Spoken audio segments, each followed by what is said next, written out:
This channel does not promote any violent, harmful, or illegal activities. All content provided by this channel is meant for an educational purpose only.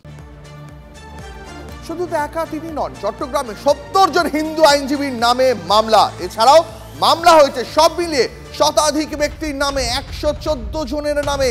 মামলার সেই copy TV9 বাংলার হাতে। Police reported, Bangladesh পুলিশের রিপোর্টের exclusive copy TV9 বাংলার হাতে। সাধারণত এই ধরনের মৌলবাদী শক্তি যারা গণতন্ত্রটাকে হত্যা করতে চান তারা আইনজীবীদেরকে আক্রমণ করেন। এইরকম এতজন আইনজীবীর বিরুদ্ধে এই ধরনের আক্রমণ, এই ঘটনাটাই দেখিয়ে দিচ্ছে যে এই মুহূর্তে একটি দেশে আইনের শাসনহীনতার জায়গায় পৌঁছে যাচ্ছে এবং সেইখানে দাঁড়িয়ে আজকে একটা ভয়াবহ ভাবে যেটা আন্তর্জাতিক আইনের লঙ্ঘন। বাংলাদেশে যেভাবে বেছে বেছে সংখ্যালঘুদের উপর নির্যাতন চলছে তাতে উদ্বেগ মানবাধিকার রিপোর্টে। উদ্বেগের তথ্য বাংলাদেশের হিউম্যান রাইটস সাপোর্ট সোসাইটির রিপোর্টে। সাংবাদিক, সংখ্যালঘু হিন্দুদের উপর হামলা, নারী নির্যাতনে উদ্বেগের রিপোর্ট। চিন্ময় কৃষ্ণপ্রভুর গ্রেপ্তারির পর চট্টগ্রাম আদালতের ঘটনাতেও উদ্বেগ। চিন্ময় কৃষ্ণপ্রভুর গ্রেপ্তারির পর অগ্নিগর্ভ পরিস্থিতি নিয়ে উদ্বেগ মানবাধিকার রিপোর্টে। বাংলাদেশে সংখ্যালঘুদের উপরে অত্যাচার হচ্ছে এবং সেখানকার সরকার বিশেষ করে বলার সেই ব্যাপারে যথেষ্ট পদক্ষেপ নিচ্ছে না। আমরা এটা ভারতবর্ষের সমস্ত সংবাদ মাধ্যমে এটা দেখছি।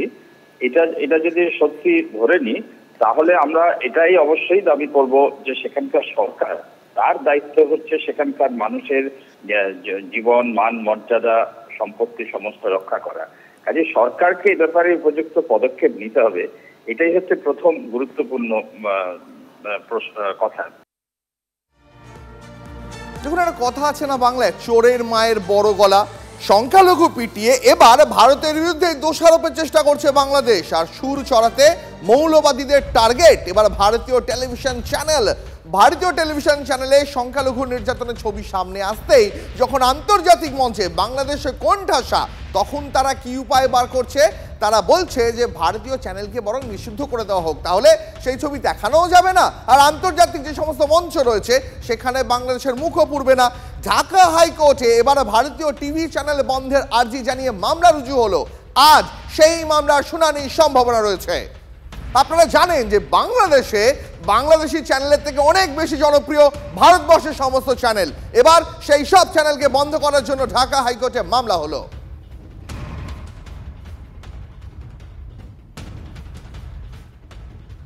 এবার ইউনুসকে বন্দি শাহজাহান বলে কটাক্ষ সুদীপ বন্দ্যোপাধ্যায়ের। ভারতের বন্ধুত্ব হারালে বাংলাদেশের ক্ষতি হবে, মন্তব্য বর্ষিয়ান তৃণমূল সাংসদের। ইউনুসের প্রাথমিক চেহারায় আমরা মুগ্ধ ছিলাম, কিন্তু পরবর্তীকালে তার ভূমিকা একেবারে বন্দি শাহজাহানের মতো। না আছে কোনো কথা বলার ক্ষমতা, না কোনো বার্তা দেওয়ার উদ্যোগ। এবং ভারতবর্ষের মতো দেশের বন্ধুত্ব বাংলাদেশ যদি হারাতে চায়, তার দায়িত্ব যেন ইউনুসের কাঁধে গিয়ে বর্তাচ্ছে। ইউনুস সাহেব যে ভূমিকা পালন করছেন তা একেবারেই প্রত্যাশিত নয়। দরকার হলে সমস্ত ব্যবসা বন্ধ করে দেওয়া হবে, আমরা প্রেসার দেব। আপনারা আমাদের ভাই বোনদের মারবেন আর আমাদের ব্যবসা চলবে, আমরা সবকিছু সাপ্লাই করব। আপনারা আসবেন, এখান থেকে চিকিৎসা পাবেন, চিকিৎসা নিয়ে যাবেন, ডাক্তারবাবুরা আপনাদের চিকিৎসা করবে, আপনারা আমাদের হোটেলে থাকবেন। হবে না, দু হাতে তালি বাজে। আপনারা আমরা কিছু চাই না, আমাদের হিন্দু ভাই বোনেদের, আমাদের মাইনরিটিদের সুরক্ষা চাই। বাংলাদেশে যেভাবে গণহত্যা চলছে এবং যেভাবে হিন্দুদের উপর অত্যাচার হচ্ছে, চিন্ময় প্রভুর উপর অত্যাচার হচ্ছে, পরিষ্কার বোঝা যাচ্ছে ইউনিস কারো হাতের কাঠপুতলি হয়ে, পুতুল হয়ে খেলছে। পেছনে অন্য অনেক কোনো শক্তি আছে যারা ইউনিসকে চালাচ্ছে এবং যারা বাংলাদেশের কন্ট্রোল করতে চায়। এবং এর পেছনে পাকিস্তানও যদি থাকে আমি অন্তত পক্ষে অবাক হব না। কে পাকিস্তানের জুতো কত বড় জিপ দিয়ে চাটবে, কত জিপ বড় বের করে চাটবে, তার কম্পিটিশন চলছে বাংলাদেশে। বাংলাদেশে এক আত্মীয়র বাড়িতে গিয়েছিলেন বনগাঁর হরিদাসপুরের বাসিন্দা সুনীতি মৃধা। ফিরে এলেন ভয়াবহ অভিজ্ঞতা নিয়ে। 10 দিন আগে বাংলাদেশের মাদারীপুরে এক আত্মীয়র বাড়িতে গিয়ে বিপাকে পড়ে যান।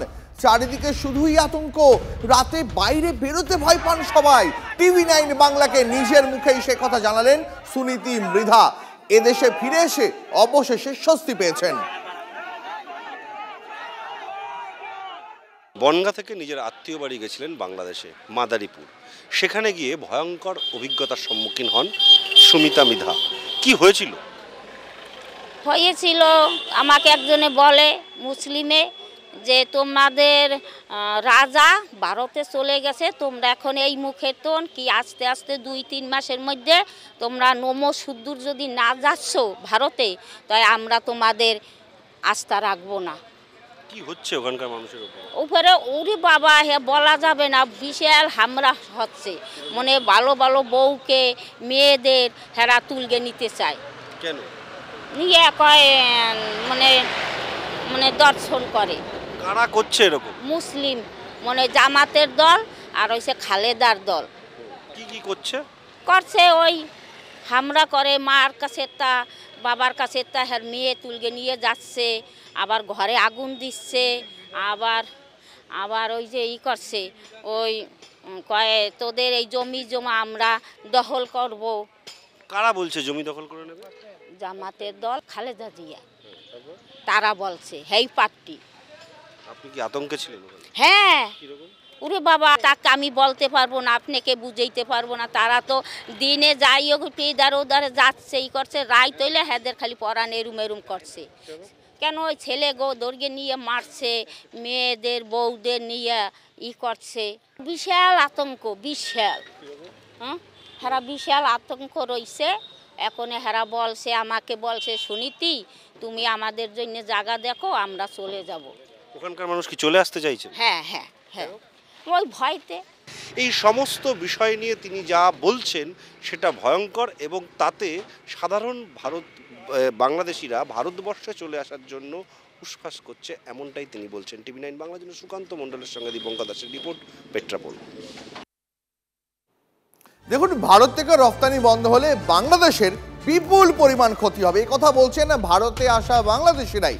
দেশে কি হচ্ছে সেই ভেবে আতঙ্কে বাংলাদেশিরা। তবে কোনোভাবেই যেন বাণিজ্য বন্ধ না হয় চাইছেন সে দেশের সাধারণ মানুষই।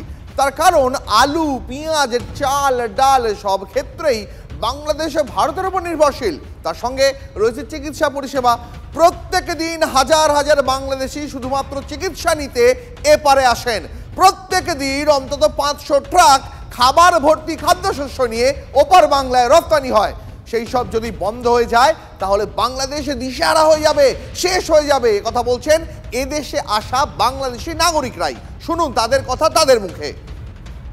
বুঝি ক্ষতি হবে, ইন্ডিয়া ছাড়া আমাদের চলবে না। বাংলাদেশ অনেক ক্ষেত্রে ইন্ডিয়ার অনেক কিছু লাগে আমাদের, আমি চাবো আর কি ইন্ডিয়ার সাথে আমাদের মিললে চললেই ভালো। যেহেতু পেঁয়াজ আছে বা মশলা আছে, অনেক কিছুই আমাদের হয়তো পার্শ্ববর্তী ইন্ডিয়াতে আমাদের যাইতেছে, আমাদের ক্ষতি তো হবে। এখান থেকে যখন যাই আমরা একটু ইজি পাই, ওখানে জিনিসটা ইজি ওয়েতে পাই, দামটা কম পাই, কিন্তু না গেলে আমাদের একটু সমস্যা হয়, ওখানে জিনিস দাম বাড়ায়।